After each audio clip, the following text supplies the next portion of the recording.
golpe de Estado, ¿eh? Sabotaje económico, sabotaje. Bajo el sol abrasador de Caracas, el rojo intenso de un Volkswagen Beetle 2006 debería evocar libertad, juventud y la promesa de un camino abierto. Sin embargo, esta unidad específica, con su pintura inmaculada y su motor trasero refrigerado por aire, no es un símbolo de alegría, sino un sarcófago metálico que presagió la caída de un titán. Mientras el mundo observaba hipnotizado los discursos incendiarios de Hugo Chávez en la escena global, muy pocos notaron que esta pequeña máquina de ingeniería alemana, adquirida paradójicamente en la cúspide absoluta de su poder petrolero, marcaba el inicio silencioso de una cuenta regresiva fatal para la nación y su líder. No encontraremos aquí las cicatrices visibles de un choque a alta velocidad en su carrocería redondeada, ni veremos cristales rotos esparcidos violentamente sobre el asfalto caliente, porque la tragedia que envuelve a este vehículo es mucho más corrosiva y siniestra que cualquier impacto físico inmediato. Es una historia oscura de ambición desmedida, entrelazada con una decadencia biológica inevitable, donde el deterioro oculto de un hombre que se creía intocable corrió en paralelo con los misterios de su posesión más humilde. ¿Fue este escarabajo rojo realmente un simple medio de transporte populista? ¿O actuó como un espejo maldito que, engranaje tras engranaje, comenzó a devorar la vitalidad de su dueño desde el preciso instante en que giró la llave? Bienvenidos a la autopsia de un legado motorizado. Para comprender la magnitud de la tragedia que se avecinaba, primero debemos retroceder hasta el año 2006, un momento en el tiempo que quedó congelado como el cénit absoluto del chavismo, cuando la realidad venezolana parecía estar distorsionada por una fiebre de oro negro que embriagaba tanto a los palacios de gobierno como a las barriadas más pobres. En aquel entonces, Hugo Rafael Chávez Frías no era simplemente un presidente electo. Se había transformado ante los ojos de millones en una figura mesiánica, un coloso geopolítico que desafiaba abiertamente a las potencias occidentales mientras nadaba en un océano de liquidez financiera provocado por los precios históricos del petróleo. Cada barril de crudo que salía de las entrañas de la faja del Orinoco inyectaba una dosis de invencibilidad en las venas del Estado, permitiendo que el comandante supremo se moviera por el tablero mundial con la arrogancia de quien cree haber descubierto el secreto de la inmortalidad política. Era una época de excesos desmedidos, donde se firmaban acuerdos multimillonarios con una firma rápida en servilletas de papel y se compraban lealtades continentales con el chasquido de unos dedos, creando una atmósfera de euforia colectiva que cegaba a la nación ante las grietas estructurales que ya comenzaban a fracturar los cimientos de la economía. En este escenario de poder ilimitado, donde Chávez podía ordenar la compra de flotas enteras de aviones de combate Sukhoi o nacionalizar industrias estratégicas durante una transmisión dominical en vivo, surge una contradicción psicológica fascinante y profundamente perturbadora que define el carácter del hombre detrás del mito. A pesar de tener acceso a las limusinas blindadas más sofisticadas del planeta y a helicópteros militares de última generación, su mente comenzó a obsesionarse con la búsqueda de un símbolo de humildad manufacturada, un objeto que pudiera reconectarlo visceralmente con la narrativa del pueblo llano que él juraba proteger. No buscaba la velocidad supersónica, ni el lujo de los asientos de cuero italiano cosidos a mano, sino una máquina que representara la nostalgia de una clase trabajadora que él romantizaba desde las alturas de su púlpito presidencial. Esta necesidad no nacía de una austeridad genuina, sino de una astuta y calculadora estrategia de marketing político, diseñada para humanizar a una figura que se estaba volviendo peligrosamente distante y divina. El contraste era brutal y casi teatral. El hombre que controlaba las reservas de petróleo más grandes del hemisferio occidental, el líder que insultaba al presidente de los Estados Unidos desde la tribuna de las Naciones Unidas, oliendo a azufre, sentía una atracción magnética hacia la simplicidad mecánica de un automóvil que había sido diseñado décadas atrás para las masas. Era como si, en su subconsciente, Chávez intentara desesperadamente anclar su espíritu a la tierra firme antes de que su propio ego lo hiciera volar demasiado cerca del sol, buscando refugio en la ingeniería básica de un vehículo que no pedía nada más que gasolina y aceite. Sin embargo, lo que él interpretaba como un retorno a las raíces, el destino ya lo estaba marcando como el primer capítulo de una sentencia oscura, pues en el mundo de los motores y el acero no hay lugar para la demagogia, y las máquinas no responden a la retórica revolucionaria, sino a las leyes implacables de la física y el desgaste. Mientras él miraba hacia el horizonte soñando con el socialismo del siglo XXI, no se percataba de que al elegir descender de su pedestal para buscar este vehículo específico, estaba, sin saberlo, caminando directamente hacia el instrumento que se convertiría en el testigo mudo y metálico de su propia mortalidad. Una paradoja rodante que pronto entraría en su vida no como un trofeo, sino como un presagio. Para el ojo inexperto, el Volkswagen Beetle, conocido universalmente en estas latitudes como el escarabajo o simplemente el bocho, podría parecer una reliquia inofensiva de una era pasada, un juguete nostálgico con formas curvas que desafían la agresividad aerodinámica de los superdeportivos modernos. Pero bajo esa silueta icónica de cúpula roja, se esconde una obra maestra de la ingeniería mecánica que, paradójicamente, lleva en su ADN la semilla de la destrucción y el nacimiento de regímenes totalitarios. No estamos hablando de un vehículo cualquiera.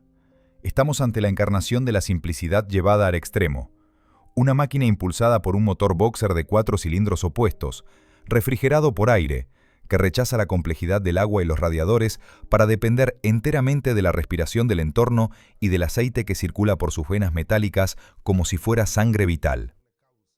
En el contexto del año 2006, poseer y exhibir esta unidad específica, con su pintura roja brillante que rivalizaba con las boinas de los milicianos bolivarianos, era un acto de rebeldía tecnológica, un anacronismo rodante que desafiaba la lógica del progreso en un país que se ahogaba en dólares y modernidad importada. Este ejemplar en particular no era simplemente un medio de transporte. Era un testamento de resistencia mecánica que había sobrevivido al cese de su propia producción masiva, convirtiéndose en un objeto de culto casi religioso. Al levantar la tapa trasera, uno se encontraba con el corazón palpitante de la bestia. Un bloque de aleación ligera que emitía ese sonido característico, un repiqueteo rítmico y constante que se asemejaba más al latido de un animal cansado que al rugido de una máquina de precisión. La ausencia de sistemas electrónicos complejos en su diseño original contrastaba violentamente con la realidad del 2006, donde los vehículos ya eran computadoras sobre ruedas. Sin embargo, esta simplicidad era engañosa, pues exigía una conexión física y brutal entre el hombre y la máquina. El conductor debía sentir las vibraciones del chasis, escuchar los quejidos de la transmisión y anticipar los caprichos de los frenos de tambor, creando una simbiosis peligrosa donde cualquier fallo humano se traducía instantáneamente en una catástrofe mecánica. El color rojo de esta unidad no era una elección estética casual, era una declaración de intenciones, un tono que evocaba la pasión revolucionaria, pero que, bajo la luz cruda del trópico, parecía presagiar la violencia que estaba por desatarse. La pintura, aplicada con una perfección industrial, ocultaba las tensiones estructurales de un diseño que databa de la década de 1930, concebido originalmente por órdenes de otro dictador en otro continente, cargando así con un karma histórico pesado y oscuro. A pesar de ser vendido como el auto del pueblo, la versión que llegó a manos de Chávez en este periodo crucial representaba la culminación de una ironía suprema. Un vehículo nacido del fascismo europeo que ahora servía como carruaje para el socialismo latinoamericano. Cada tornillo, cada panel de carrocería ajustado a mano y cada válvula de este motor estaba impregnada de una historia de conflictos globales, convirtiendo al Beetle 2006 no en un inocente automóvil familiar, sino en un contenedor de ideologías fallidas y sueños rotos. Técnicamente, coche era una maravilla de la eficiencia minimalista, pero en las manos de un hombre cuyo cuerpo y mente comenzaban a deteriorarse, esa misma eficiencia se tornaba en una amenaza latente. La falta de zonas de deformación modernas, la columna de dirección rígida apuntando como una lanza hacia el pecho del conductor, y la ubicación trasera del motor que alteraba el centro de gravedad, hacían de este vehículo una trampa mortal en potencia, disfrazada de simpatía automotriz. Mientras los ingenieros alemanes habían diseñado este coche para ser indestructible, no habían contado con el factor del desgaste moral de su propietario final. En el calor sofocante de Venezuela, el sistema de refrigeración por aire luchaba por mantener la temperatura operativa, una metáfora perfecta de la situación política del país. Un sistema cerrado, recalentado y al borde del colapso térmico, donde la presión interna buscaba desesperadamente una vía de escape. Este Volkswagen no era solo un coche, Era un espejo técnico de la nación misma, robusto en apariencia, pero frágil en su núcleo, dependiente de un equilibrio precario que, una vez roto, desencadenaría una reacción en cadena irreversible. El Palacio de Miraflores, esa fortaleza neoclásica que se alza como un monumento al poder absoluto en el corazón de Caracas, es un lugar donde el aire siempre pesa más de lo normal, cargado de conspiraciones, susurros de pasillo y el eco de decisiones que alteran la vida de millones. En este santuario de mármol y cortinas pesadas, donde habitualmente solo rugen los motores blindados de camionetas negras y limusinas presidenciales diseñadas para resistir granadas y fuego de alto calibre, la entrada del Volkswagen Beetle rojo en 2006 fue una anomalía visual tan estridente que parecía un error en la Matrix de la seguridad nacional. No llegó como un regalo diplomático envuelto en lazos de seda, ni fue el resultado de una subasta de caridad para las cámaras. Su llegada fue una maniobra calculada, una adquisición que, bajo la superficie de una compra nostálgica, escondía la desesperada necesidad de un hombre poderoso por anclar su imagen pública a la tierra antes de una elección crucial. Chávez no compró simplemente un vehículo, compró una narrativa, una pieza de teatro político destinada a convencer al votante indeciso de que, a pesar de los miles de millones de petrodólares que fluían bajo su mandato, él seguía siendo el soldado humilde de Barinas. El momento exacto en que las llaves cayeron en la palma de su mano marcó un punto de inflexión sutil pero irreversible en la psique del mandatario. Testigos cercanos describen esa escena no con la alegría infantil de quien estrena un juguete, sino con la intensidad febril de quien encuentra un talismán perdido. Al acercarse al vehículo, estacionado bajo el sol inclemente, que rebotaba violentamente sobre la pintura roja virgen, hubo una pausa. Un silencio extraño que rompió el protocolo de seguridad. Chávez no abrió la puerta de inmediato. Rodeó el coche, acariciando el guardabarros curvo con una familiaridad inquietante, como si estuviera reconociendo la piel de un viejo animal que había vuelto a casa para morir. Cuando finalmente se deslizó en el asiento del conductor, el olor a vinilo sintético y plásticos nuevos inundó sus sentidos, una mezcla química que actuó como una droga de la memoria, transportándolo lejos de las complicaciones de la geopolítica y las amenazas de golpe de Estado, devolviéndolo a una simplicidad que ya no existía. Sin embargo, lo que debía ser un acto de pueblo se transformó rápidamente en una posesión obsesiva. El Beetle no fue relegado a un garaje secundario, se le asignó un lugar de honor, desplazando a vehículos que costaban 10 veces más y que ofrecían 100 veces más protección. Fue en esos primeros kilómetros, rodando por las avenidas controladas por su guardia pretoriana, donde la relación entre el hombre y la máquina se selló con un pacto invisible. Chávez, al volante, experimentaba una falsa sensación de control total. Aquí no había ministros incompetentes, ni opositores ruidosos, ni precios del petróleo fluctuantes. Solo había un volante delgado, 3 pedales y una palanca de cambios que obedecían sus órdenes físicas directas. Esa ilusión de dominio mecánico era embriagadora. Se le veía sonreír, no para las cámaras, sino para sí mismo, sumergido en el zumbido hipnótico del motor trasero que vibraba contra su espalda, sin saber que esa vibración estaba sincronizándose peligrosamente con los ritmos biológicos de su propio cuerpo. La adquisición del escarabajo rojo se convirtió en el tema de conversación en los círculos íntimos del poder, donde la superstición y la santería a menudo se mezclaban con la política de Estado.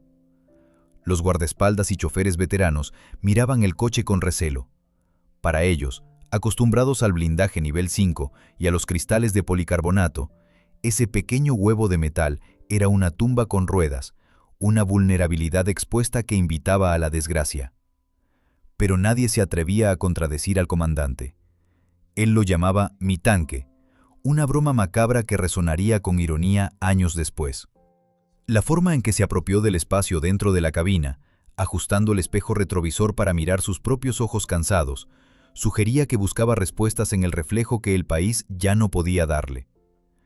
Lo más inquietante de esta posesión no fue la compra en sí, sino cómo el vehículo pareció absorber la energía densa y oscura que emanaba de Miraflores. Estacionado en las sombras del palacio, el rojo brillante de su carrocería parecía oscurecerse día tras día, como si el metal estuviera bebiendo de la tensión ambiental, cargándose de la electricidad estática de un régimen que comenzaba a polarizarse radicalmente.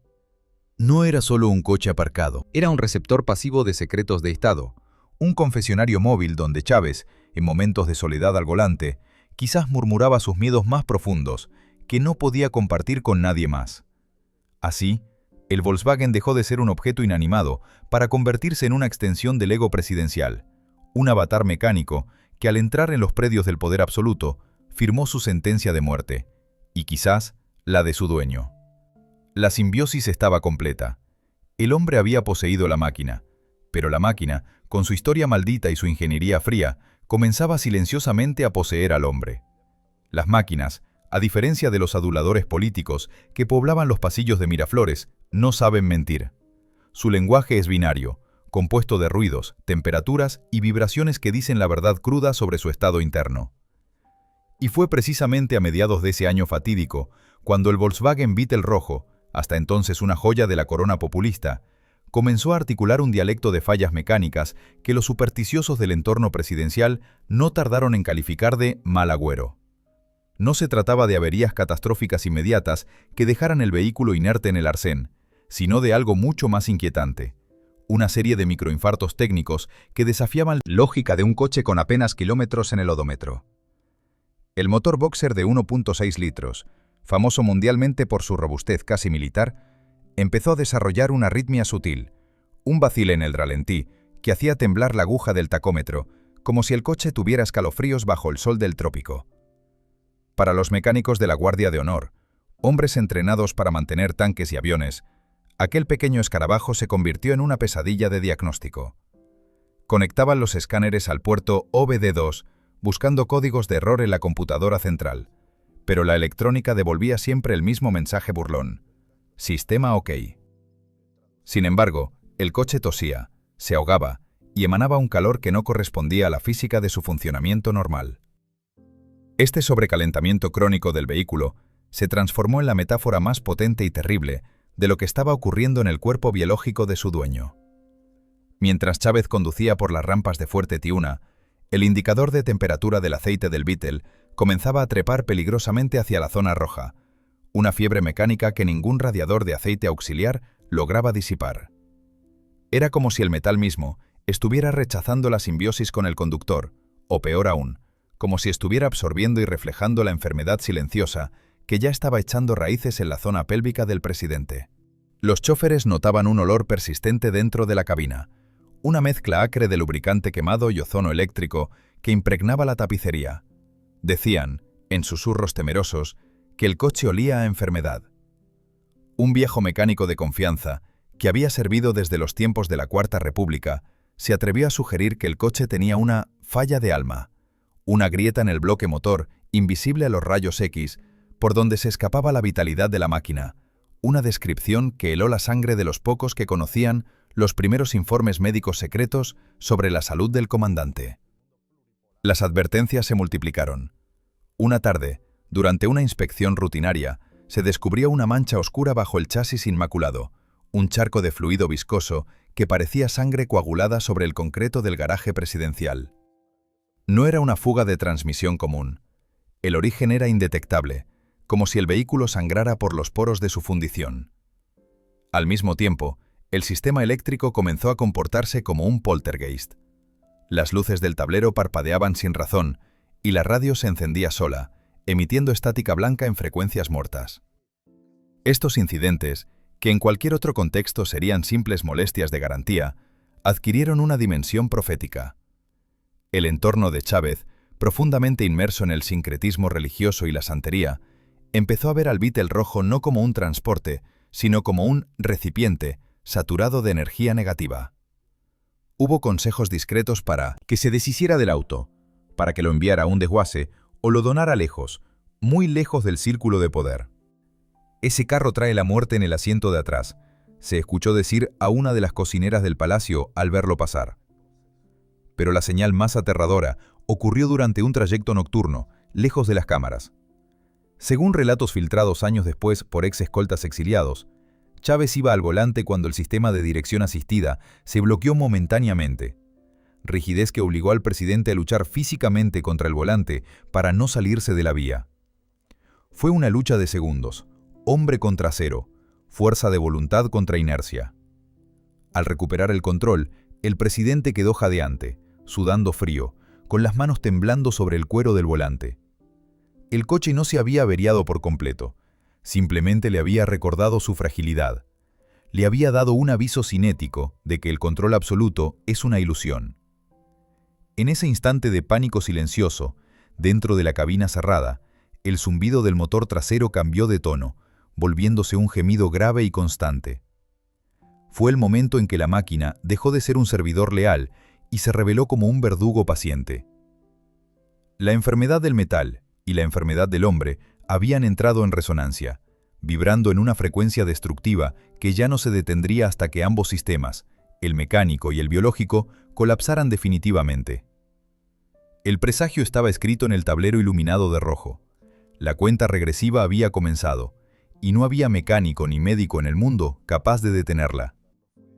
La atmósfera que envolvía a Caracas aquella mañana no era la de un día cualquiera. El cielo estaba cubierto por una capa de nubes bajas y plomizas que atrapaban la humedad del valle, creando un efecto invernadero sofocante que hacía sudar hasta a las estatuas de bronce de los próceres. Era el escenario climático perfecto para una despedida que nadie anunció oficialmente, pero que se sentía en la densidad del aire. Chávez, visiblemente hinchado por los efectos colaterales de los esteroides y los tratamientos médicos secretos que ya no podían ocultarse bajo su uniforme verde oliva, caminó hacia el garaje con una determinación que rayaba en la terquedad suicida. Ignoró deliberadamente la fila de camionetas blindadas Toyota con sus motores V8 en marcha y aire acondicionado a máxima potencia, listas para transportarlo en una burbuja de seguridad estéril. Sus ojos, enrojecidos por el insomnio y el dolor crónico, se fijaron únicamente en la silueta redondeada del Volkswagen Beetle rojo, que yacía agazapado en la penumbra como una bestia dormida, esperando su última ofrenda de gasolina. No había cámaras de televisión transmitiendo en cadena nacional, ni multitudes vestidas de rojo gritando su nombre en las aceras. Este era un acto privado, casi clandestino, motivado por una urgencia visceral de sentir, por última vez, que él tenía el control de su propio destino. La decisión de conducir ese día no fue racional. Fue un impulso nacido del miedo a la inmovilidad, un grito silencioso contra la fragilidad de su propia biología. Al abrir la puerta del conductor, el chirrido de las bisagras sonó inusualmente fuerte en el silencio del complejo militar. Un lamento metálico que pareció advertirle que no entrara. Sin embargo, el comandante se deslizó dentro del habitáculo, una maniobra que antaño realizaba con agilidad atlética y que ahora le costaba un esfuerzo titánico, obligándolo a contorsionar su cuerpo dolorido para encajar en el espacio compacto diseñado para hombres más jóvenes y sanos. Cuando giró la llave en el encendido, el motor de 1.6 litros no arrancó con su habitual entusiasmo. Tosió, vaciló y finalmente despertó con un ralentí áspero y disparejo, transmitiendo una vibración desagradable a través de la columna de dirección directamente a las manos del presidente. Era como si el coche supiera que este viaje no tenía retorno. Chávez, con la mandíbula apretada, pisó el embrague y metió primera con una violencia innecesaria, haciendo que los engranajes de la transmisión protestaran. El coche salió disparado hacia la luz del día, no con la elegancia de un paseo dominical, sino con la furia de una huida.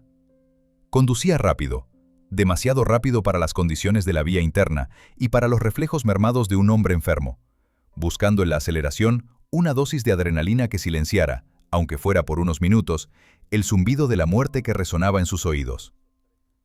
Dentro de la cabina, el calor se volvió insoportable. El sistema de ventilación apenas movía el aire caliente, y el olor a plástico recalentado se mezclaba con el sudor frío que perla la frente del líder. Mientras sus manos apretaban el volante hasta dejar los nudillos blancos, su mente quizás repasaba la paradoja de su vida.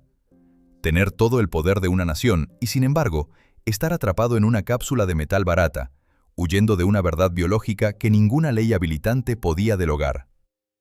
Cada bache del camino repercutía en su columna vertebral como un latigazo, pero no desaceleró. Al contrario, pisó el acelerador a fondo, llevando las revoluciones del motor a la zona crítica, forzando los pistones a trabajar a un ritmo frenético que imitaba la taquicardia de su propio corazón. El paisaje urbano pasaba como un borrón indistinto a través del parabrisas curvo, una metáfora visual de cómo su tiempo en la Tierra se estaba desvaneciendo.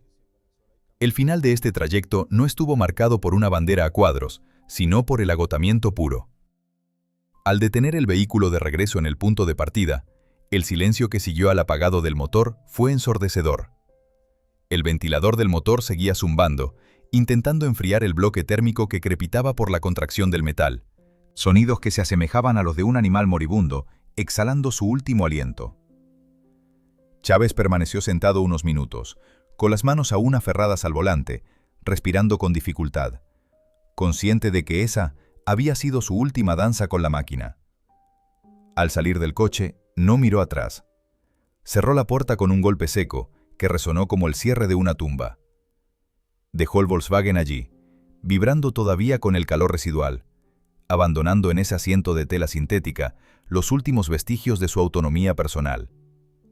El desfile había terminado, y tanto el conductor como la máquina sabían que el próximo viaje no sería sobre ruedas, sino hacia la oscuridad absoluta. La colisión final no ocurrió contra un muro de concreto reforzado, ni fue el resultado de un derrape espectacular a 150 km/h bajo la lluvia.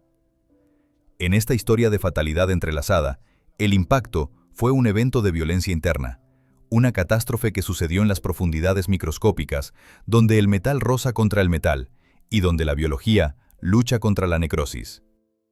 El clímax llegó en un día que parecía suspendido en el tiempo, cuando el Volkswagen Beetle rojo, estacionado y aparentemente inofensivo, sufrió un colapso mecánico total que desafió cualquier explicación lógica de mantenimiento. No hubo testigos públicos, solo el personal de seguridad más leal y el silencio cómplice de los muros del palacio. Pero la física del evento fue tan brutal como un disparo a quemarropa. El motor Boxer, ese corazón de aleación que había latido con la misma terquedad que su dueño, repentinamente llegó a su límite térmico y estructural. Imaginen la escena a nivel molecular. Dentro del bloque del motor, la película de aceite que debía proteger las partes móviles se evaporó bajo una fiebre de calor inexplicable, rompiendo la barrera sagrada de la lubricación. Los pistones, que subían y bajaban miles de veces por minuto en una danza de combustión controlada, comenzaron a expandirse más allá de la tolerancia de los cilindros. Fue entonces cuando se escuchó el sonido que todo mecánico teme más que a la muerte misma, el chillido agónico de la fricción seca. No fue un golpe seco, sino un alarido prolongado, un rechinamiento de acero fundiéndose con aluminio, como si la máquina estuviera gritando de dolor. El cigüeñal se trabó violentamente, enviando una sacudida sísmica a través del chasis que hizo vibrar el coche entero, como si hubiera sido golpeado por un mazo invisible. El motor no simplemente se apagó, se agarrotó, se solidificó en un bloque inerte de metal fusionado, convirtiendo la energía cinética en una autodestrucción estática instantánea. Este infarto mecánico masivo no fue una coincidencia aleatoria. Ocurrió con una sincronicidad aterradora, casi sobrenatural, en el preciso momento en que los informes médicos secretos confirmaban que el cuerpo del comandante había entrado en la fase terminal de su batalla contra el cáncer. La metástasis en los tejidos biológicos de Chávez y la fusión térmica en las entrañas del Volkswagen ocurrieron en paralelo, como si un hilo invisible hubiera conectado la vitalidad de ambos hasta que la tensión fue insoportable y se rompió. Mientras los médicos en La Habana o en el hospital militar luchaban desesperadamente por mantener el flujo sanguíneo y la oxigenación en un organismo devastado, el escarabajo rojo exhalaba su último suspiro en Caracas. Una columna de humo blanco y acre que escapó por las rejillas traseras, oliendo a sacrificio y a finalidad. La violencia de este momento radica en su silencio posterior. Tras el estruendo del colapso interno, el garaje quedó sumido en una quietud absoluta, más pesada que cualquier ruido. El coche yacía allí, brillando bajo las luces fluorescentes, exteriormente perfecto, con su pintura roja pulida y sus curvas intactas, pero interiormente cadáver. Era la representación física perfecta del estado en el que se encontraba el régimen y su líder. Una fachada robusta y colorida que ocultaba una ruina estructural irreversible. Los intentos posteriores de arrancar el vehículo fueron inútiles y patéticos. El motor de arranque gemía contra una masa sólida que ya no obedecía a las leyes del movimiento. La llave giraba en el encendido, pero la respuesta era el vacío. Una negativa rotunda de la máquina a seguir participando en la farsa. En ese instante de colapso, se reveló la verdad brutal que el poder había intentado ocultar. La invencibilidad es un mito. El impacto no deformó la carrocería, pero destrozó el aura de eternidad. La inmovilidad del Volkswagen se convirtió en un monumento a la parálisis que se avecinaba para toda una nación. No hubo sirenas de ambulancia para el coche, ni equipos de rescate cortando el techo con mandíbulas de vida. Solo hubo la comprensión fría y objetiva de que algo vital se había roto para siempre. El impacto fue la detención del tiempo mismo para el vehículo, marcando la hora exacta en que la esperanza se convirtió en historia, y el movimiento se transformó en monumento funerario. La máquina había muerto primero, cumpliendo su rol de presagio, despejando el camino para que el hombre, despojado ya de su último talismán de fuerza, pudiera finalmente soltarse de la vida y seguirla hacia el abismo del silencio eterno. El 5 de marzo de 2013, a las 4:25 de la tarde, el aire de Venezuela se fracturó con un anuncio que, aunque esperado por los círculos internos, golpeó a la nación con la fuerza de un terremoto emocional. Hugo Chávez había muerto. Mientras las calles de Caracas se inundaban con una marea humana vestida de rojo, llorando y gritando consignas de dolor visceral, y mientras los cañones de salva disparaban salvas de honor que retumbaban contra los cerros, en la oscuridad climatizada de un garaje presidencial, el Volkswagen Beetle 2006 yacía en un silencio sepulcral, completamente ajeno al caos que se desataba afuera. La conexión mística se había roto, el conductor se había ido para siempre, y la máquina quedaba atrás, no como una reliquia venerada, sino como un huérfano mecánico incómodo. En los días subsiguientes, mientras el cuerpo del líder era trasladado en una carroza fúnebre multitudinaria hacia el Museo Histórico Militar, el pequeño coche rojo permaneció inmóvil, convirtiéndose en el primer testigo mudo de la era post-Chávez, una era que nacería marcada por la incertidumbre y el desamparo. Lo que siguió fue un periodo de confusión administrativa y vacío de poder, donde el destino del Beetle se volvió un tema tabú. En un país donde la imagen del comandante eterno se imprimía en cada pared y se repetía en cada cadena nacional, su vehículo personal más emblemático sufrió el destino cruel del olvido deliberado. Nadie reclamó las llaves, ni la familia directa, envuelta en disputas por la herencia política y financiera, ni los nuevos jerarcas del gobierno, que parecían temer al objeto. Era como si el coche, al haber estado tan íntimamente ligado a la decadencia física de su dueño, se hubiera convertido en un objeto radiactivo, cargado de una energía pesada que nadie quería absorber. Los guardias de honor que custodiaban las instalaciones reportaban que la zona del garaje donde descansaba el Volkswagen se sentía inexplicablemente más fría que el resto, y que las luces fluorescentes sobre el capó parpadeaban con una frecuencia inquietante, alimentando las leyendas urbanas que empezaban a tejerse en torno al auto maldito. Técnicamente, el abandono comenzó a cobrar su precio de manera acelerada. Un automóvil es una máquina que necesita movimiento para vivir. Si la circulación de fluidos comienza a morir por dentro. La gasolina en el tanque del Beetle, estancada, empezó a degradarse, separándose en sus componentes químicos y convirtiéndose en un barniz pegajoso que obstruiría para siempre los inyectores y las líneas de combustible. Los sellos de goma del motor y la transmisión, sin la lubricación del uso constante, se secaron y agrietaron, garantizando que si alguna vez se intentara encender de nuevo, el coche sangraría aceite por cada junta. La batería, conectada a un sistema eléctrico fantasma, se sulfató lentamente, acumulando cristales blancos en los bornes como una enfermedad fúngica metálica. Mientras el país afuera comenzaba a experimentar la escasez, la hiperinflación y el deterioro de su infraestructura petrolera, el Beetle rojo en el garaje reflejaba ese colapso a escala microscópica. Una estructura brillante por fuera, pero corroída y disfuncional por dentro. El vacío legal alrededor del vehículo también contribuyó a su estado de limbo. No aparecía en los inventarios oficiales del parque automotor del Estado, ni figuraba claramente los testamentos privados conocidos. Existía en una zona gris, protegido por la inercia de la burocracia y el miedo supersticioso. Se rumoreaba que hubo intentos de moverlo, de llevarlo a un museo o incluso de venderlo discretamente a coleccionistas extranjeros que pagaban fortunas por memorabilia de dictadores. Pero cada iniciativa se encontraba con obstáculos inexplicables. Órdenes que se perdían, permisos que se denegaban sin razón, o simplemente un rechazo visceral de los encargados a tocar el volante que Chávez había empuñado en sus últimos días de agonía. Así, el coche permaneció allí, acumulando una fina capa de polvo gris sobre su pintura roja, un sudario de partículas que opacaba su brillo original. La senda de la victoria, que Chávez prometió, se había convertido en un callejón sin salida, y su coche era la prueba física de ello. En el silencio de ese garaje, el eco de las promesas populistas rebotaba contra los cristales cerrados del Volkswagen.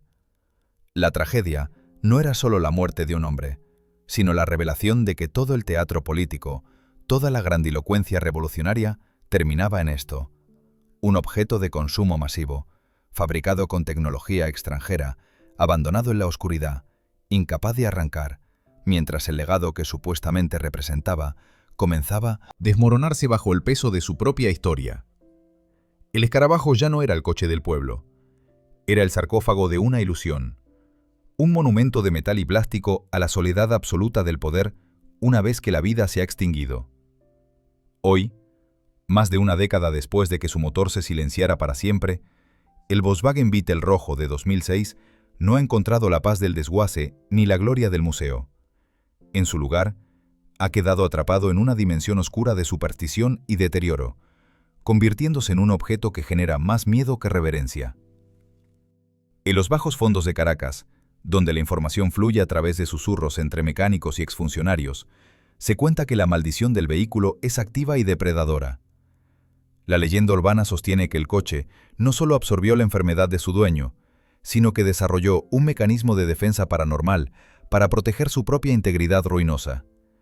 Se habla de un joven guardia nacional que, en medio de la crisis de repuestos que asolaba al país en 2016, intentó canibalizar una de las piezas del sistema eléctrico del Beetle para reparar su propio vehículo particular. Según el relato, apenas días después de haber tocado el coche prohibido con sus herramientas, el soldado sufrió un accidente inexplicable en su motocicleta, perdiendo la misma pierna que había apoyado sobre el parachoques del Volkswagen durante el robo. Coincidencia o no, historias como esta han creado un perímetro invisible de terror alrededor del auto. Nadie se atreve a acercarse, nadie se atreve a limpiarlo, y mucho menos a intentar arrancarlo. Físicamente, el vehículo ha sufrido una metamorfosis grotesca que refleja la putrefacción del sistema que lo engendró. Aquella pintura roja, que alguna vez brilló como la promesa de una revolución vibrante, ha comenzado a oxidar